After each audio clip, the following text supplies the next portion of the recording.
Here. The second show of tonight is called Tobias the Terrible, and it is from the Damon Runyon Theater. Damon Runyon is best known for his short stories celebrating the world of Broadway, New York. And two of the short stories from his world he created also form the plot of a very famous musical that probably we all are aware of, Guys and Dolls. So ladies and gentlemen and kids, here is our production of Tobias the Terrible.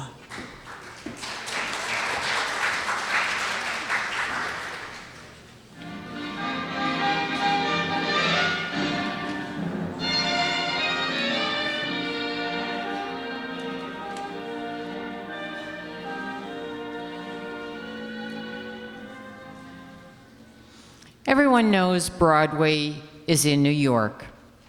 The Broadway, that is.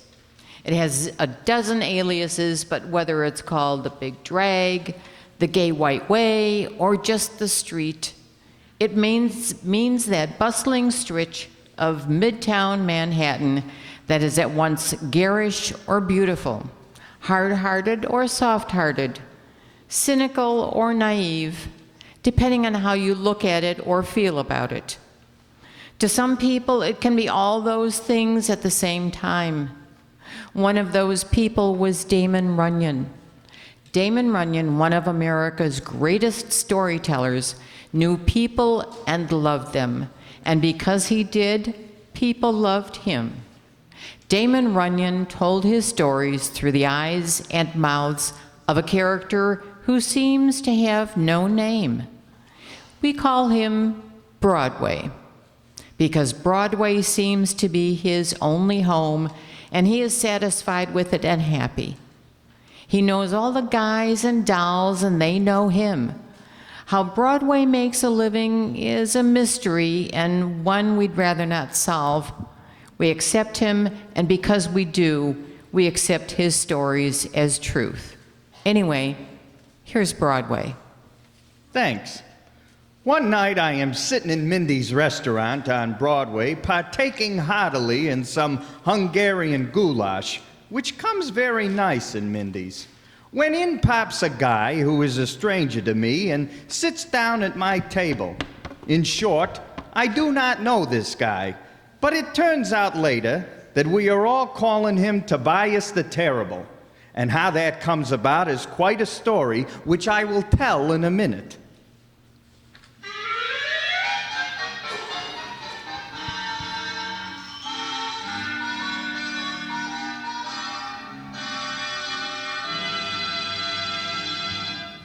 And now back to the Damon Runyon Theater and the famous story, Tobias the Terrible.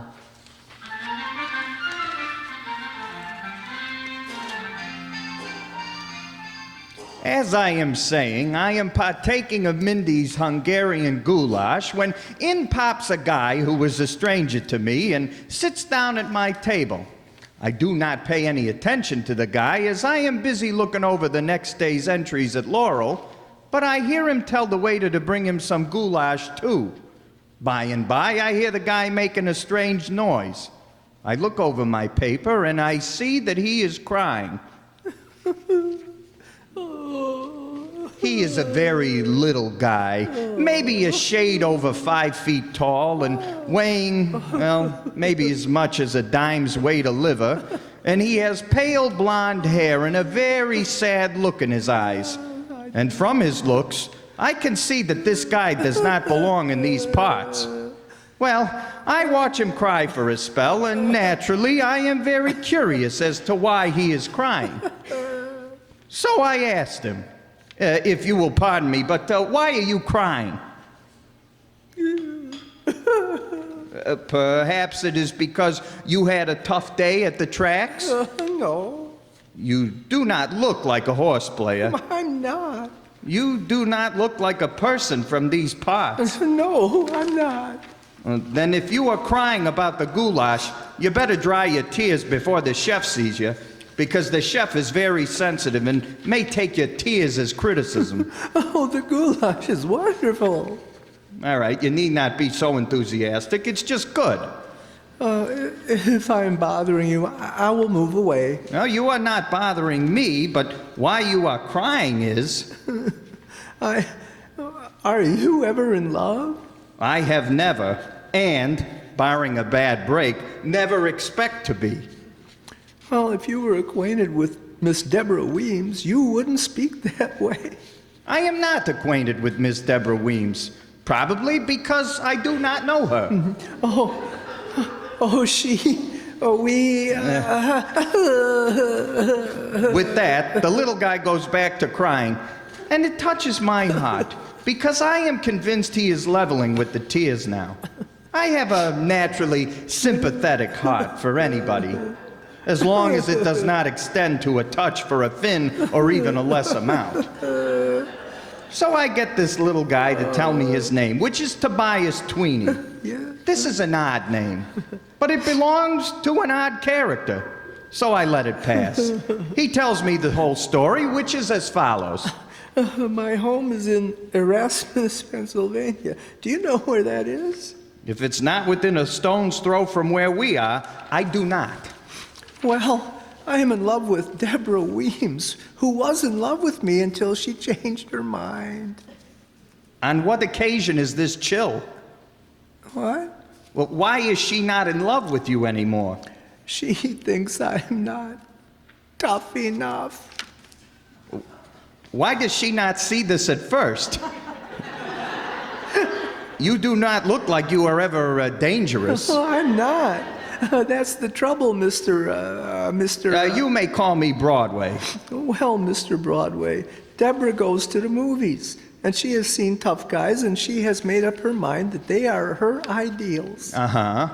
Well, to make things worse, there is a Joe Trivet in Erasmus who claims he once shook hands with a gangster. That is dangerous work. I don't believe him, and I told him so. Well, what happened? Oh, Look, why don't you go back to Erasmus and punch this Joe Trivet? Well, that is what happened. You punched him?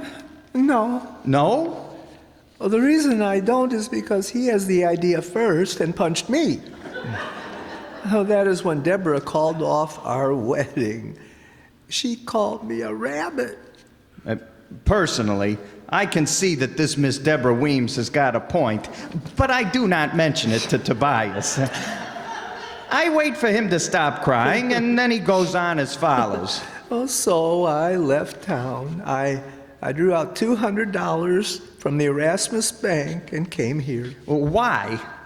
I figured that if I can meet up with some real underworld characters, I can go back to Erasmus and make Joe Trivet look sick. Do you know any underworld characters? I do not know any such characters, and if I do, I am not going to talk about them. I have not yet met any tough characters, and until I do, I can't go back to Erasmus. If I could just go to a tough joint and see some characters, I could go back to Erasmus. Do you know a place you could take me? Well, your story touches me. I will take you to such a place.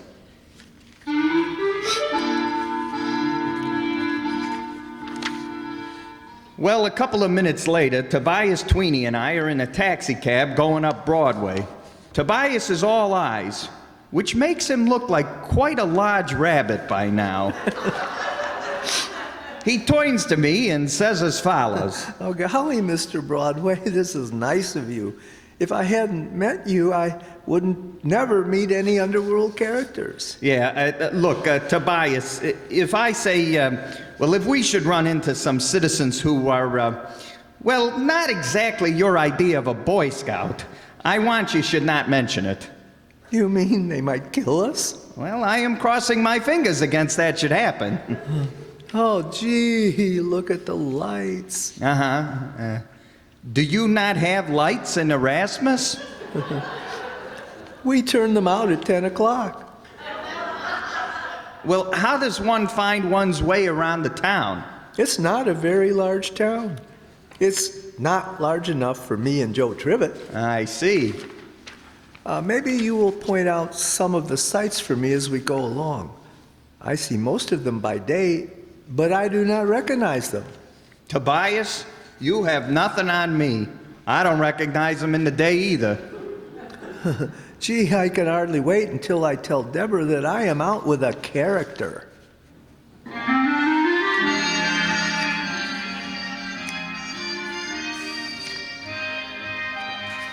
So I take Tobias Tweeny to Good Time Charlie's place, which is not a joint, but I figured Tobias will not know the difference. But the moment we go through the door, I am sorry, because who is present but a dozen citizens from different parts of the city, and none of these are a bargain at any time. But I take Tobias around and introduce him. Tobias, meet Harry the horse. Oh, gee. Oh, hey, you ain't grown much, have you? And this is Angie the ox. Where did you get this, Broadway? Angie the ox? You don't like the name, Tobias? Oh, it's wonderful. And this is little Mitzi. Hiya, Tobias. So I introduce Tobias all over the place, and his eyes are growing like saucers. And I tell his story, and when I do, Tobias starts crying again. And it affects little Mitzi, who was just tossed around himself more than somewhat by a doll. Little Mitzi says that to Tobias. I never heard such an outrage in my life. If I have time, I will go back to the town with you and make this Joe Trivet hard to catch.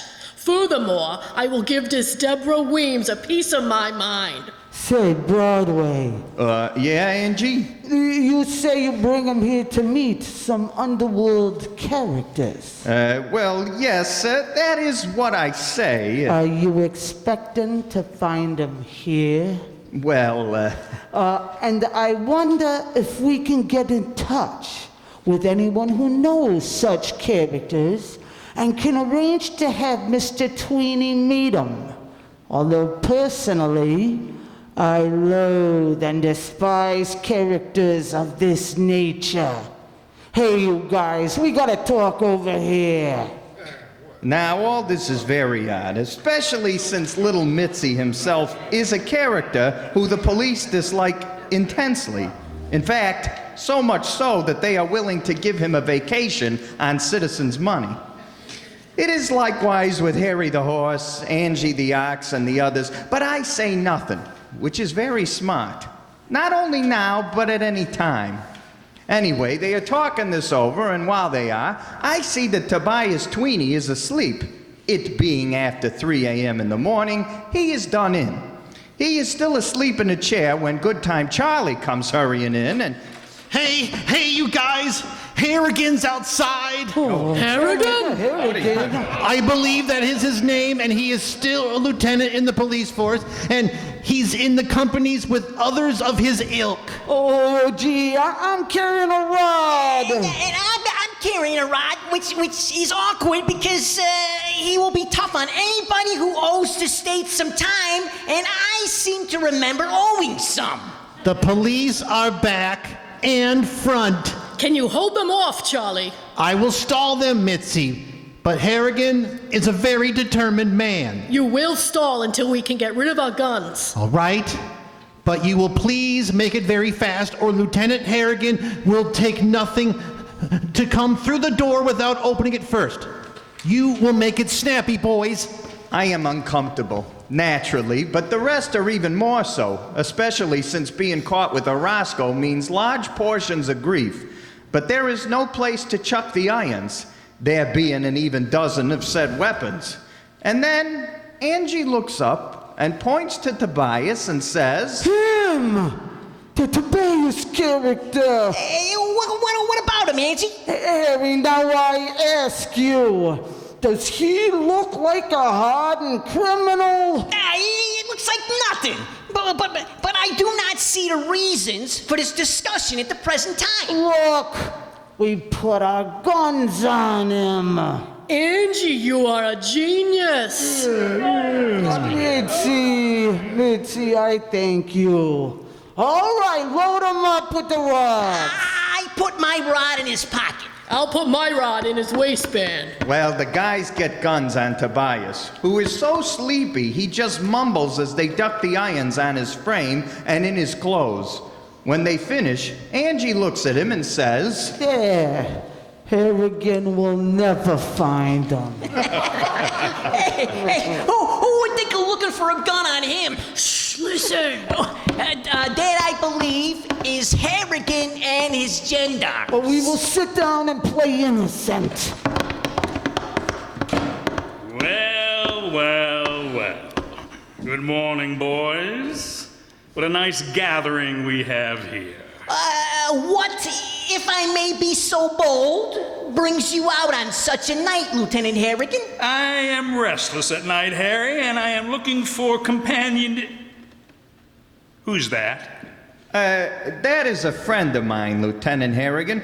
By name, he is Tobias Tweeny. Is that an alias, Broadway? It is his given name. Where is he from? He doesn't look like a local character. He's from Erasmus, Pennsylvania. Well, what's he doing here? I bring him here What for? for a cup of coffee. I see. Didn't keep him awake. He is not used to late hours. Okay, all right. The rest of you, line up for a frisk. A frisk? You're gonna search us? Why? I am playing Roscoe. Who's got the Roscoe? And if I find one, I'll be very happy to recommend a sentence. I think I will find one. You mean you think we are carrying concealed weapons? Just line up. Not you, Broadway. I know you're clear. Okay, let's take you first, Angie.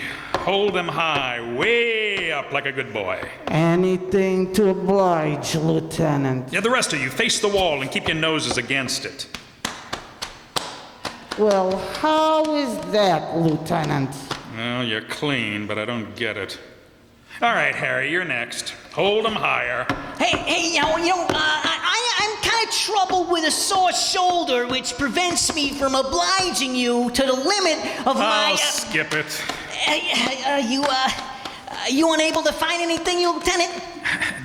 Don't you feel undressed without that Roscoe, Harry? It is a comfortable feeling. Mitzi? I'm ready for this indignity, yeah.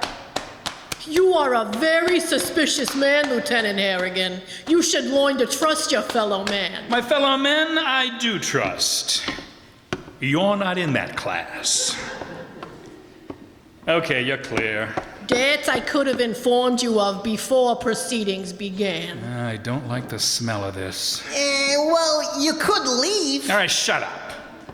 Okay, the rest of you. Harrigan and his men make the frisk look good, but there is nothing. Not a single rod, no place. And not once do Harrigan and his gendarmes look at Tobias Tweeny, who is still deep in dreams. Then Harrigan finishes, and the look on his face is very odd when he says as follows: I find this very curious, very peculiar. It could be that you've been given a bum steer, Lieutenant. That could be, Angie, and it's, lucky for you, it's a bum one. I am going to see my alderman. I am a citizen, and I got rights as such. Harry, you are not a good citizen. But I got no gun. Yeah, that is correct, and I am puzzled. All right, boys, let's go. Harrigan and his boys are just about to the door, and one and all are breathing again when... Wait a minute! What the... Holy knuckle! For a minute, there is no sound, because nobody is able to make one. We are all looking at Tobias Tweeny, who falls off his chair and lands on the floor. The 12 guns sliding every which way on the floor. Harrigan's eyes are popping a foot when he gets back his voice and yells, Grab that guy, boys! Grab him before he gets his hands on one of those rods! I've seen a 2, even a 3-gun man before, but so help me, this is the first time I ever see a 12-gun character. Hey, you, wake up! Wake up, you hear me? What? Huh? Oh, Deborah, is that you? Guess not.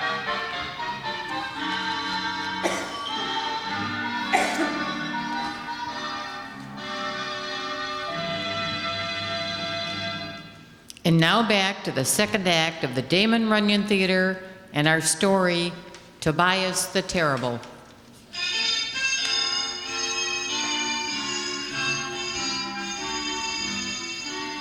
So that is that. Tobias Tweeny is picked up off the floor with 10 gendarmes grabbing parts of him.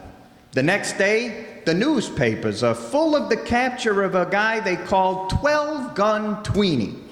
The paper's given a big play, and Harrigan gives out a statement that says 12-Gun Tweeny is a bloodthirsty guy because he says nothing whatsoever, but only glares at them with a steely glint in his eyes.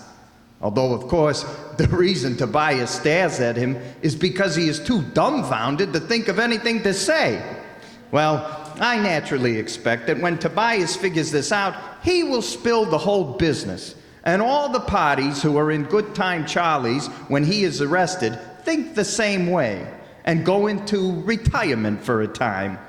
But it seems that when Tobias finally realizes what is the score, he is getting so much attention that it swells him all up, and he decides to go on being 12-Gun Tweeny as long as he can, which is a nice break for all other parties concerned. So I sneak down to Judge Raskover's court the day Tobias is arraigned. The courtroom was packed with citizens eager to see this desperate character. The citizens are milling and pushing around, and there is much talk, which I hear as I push to the front. 12 guns he had on him. He's probably responsible for several revolutions. The more I learn about this character, the less I like. Lieutenant Harrigan took a chance in nailing this character. This guy will get 20 years, maybe 50. They say he's a big guy, maybe close to 7 feet tall. Well, I listen to all this and wonder what is going to happen when said citizens get a look at Tobias Tweeny. Then he is brought in. There he comes. Don't stand too close. Oh, maybe he's still got a couple of guns they didn't find.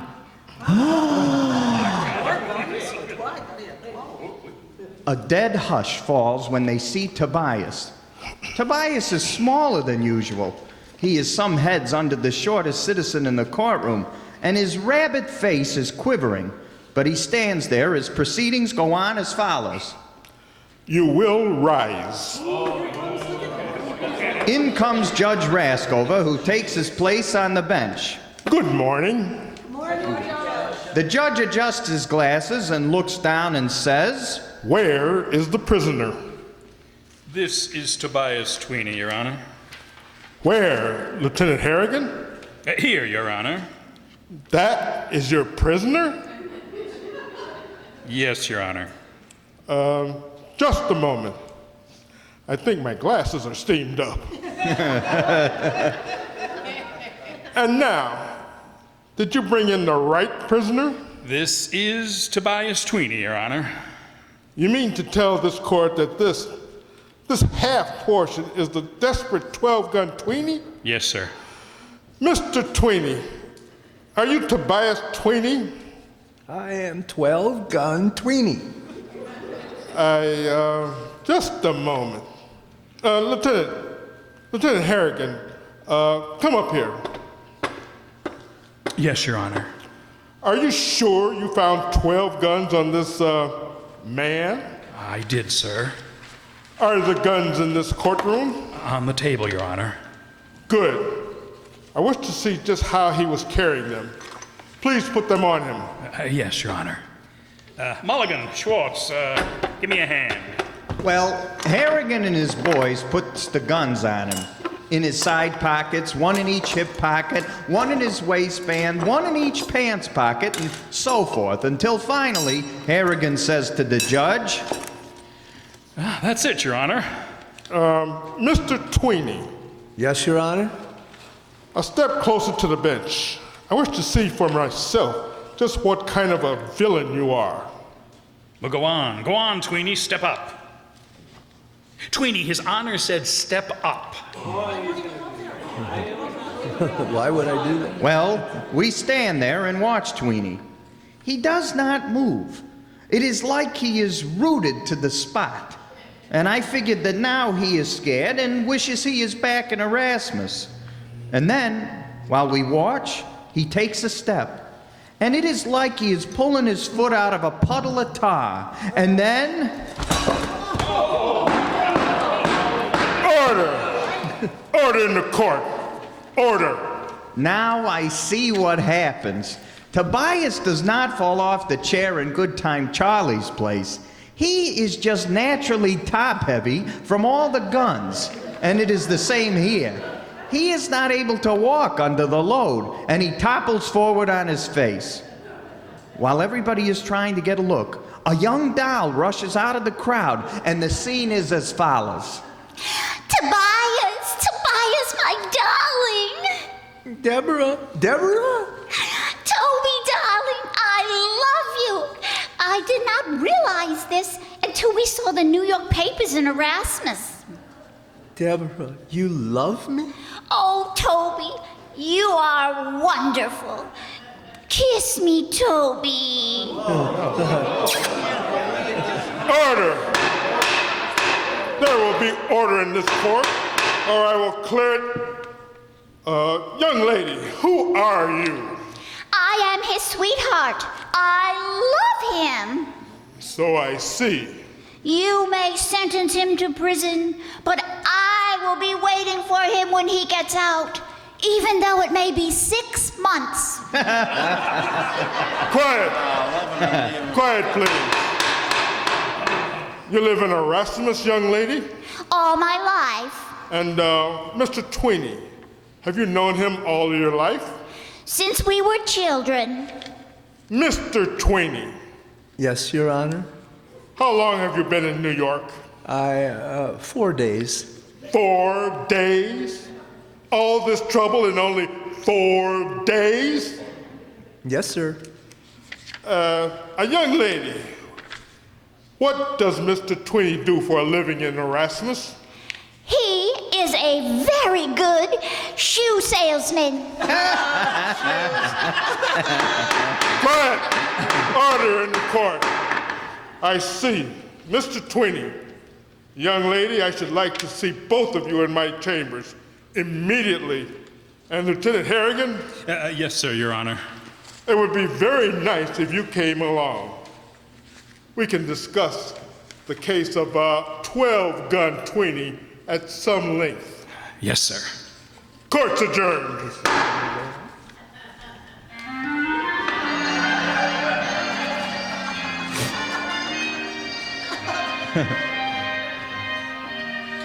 Well, Judge Raskover, being quite a slick conjurer, he has it all figured out. And it is figured out along the right lines, which makes Lieutenant Harrigan uncomfortable.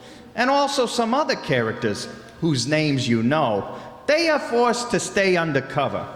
Well, Tobias Tweeny and Deborah Weems go back to Erasmus, and it is not until a month later that I hear the payoff, which I will tell you in a minute.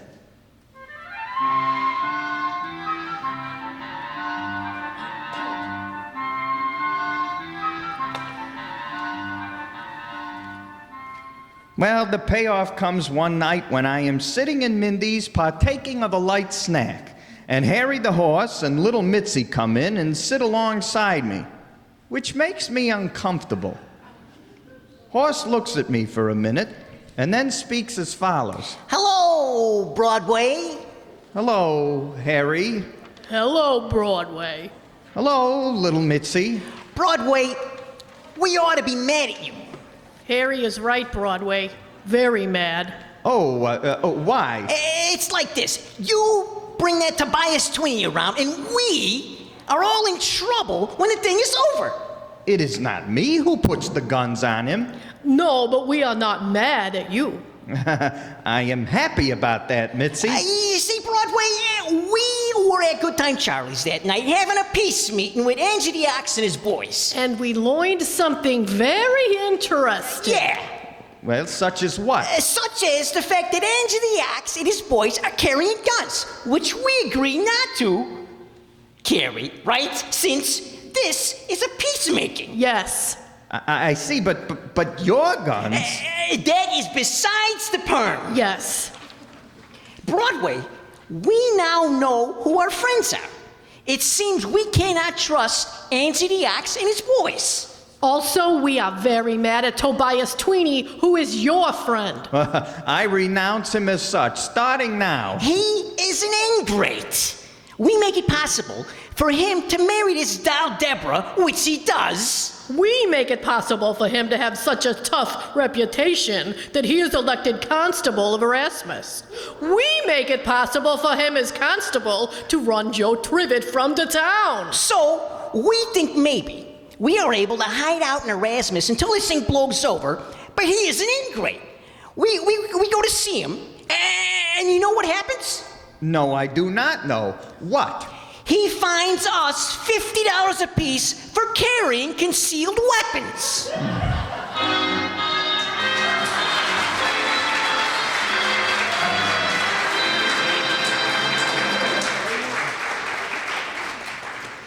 And so ends the saga of Tobias the Terrible, another famous Damon Runyon story.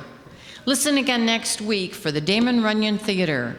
The Damon Runyon Theater with John Brown as Broadway, directed by Richard Sandville, and the stories are adapted for radio by Russell Hughes. This is a Mayfair production from Hollywood.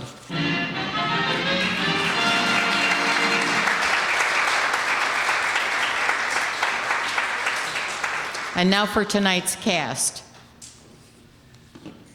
Good Time Charlie, as well as our sound effects, was played by Marty McNulty.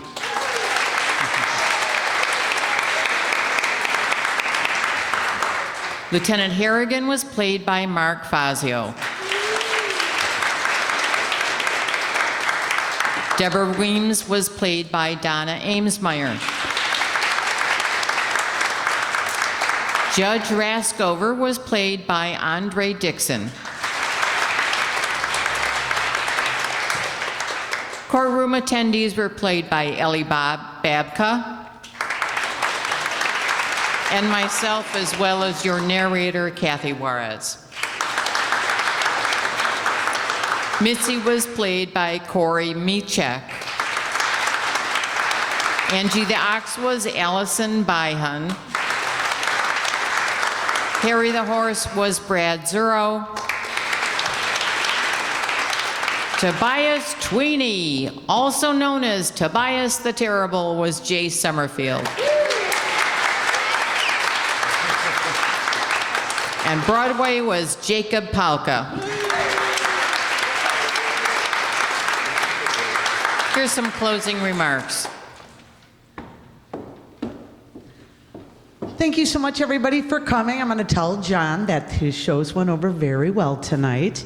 We have a big thank you to go out to our sound man and videographers. We've got John Gelsomino over there and Lorenzo Gordoba in the back.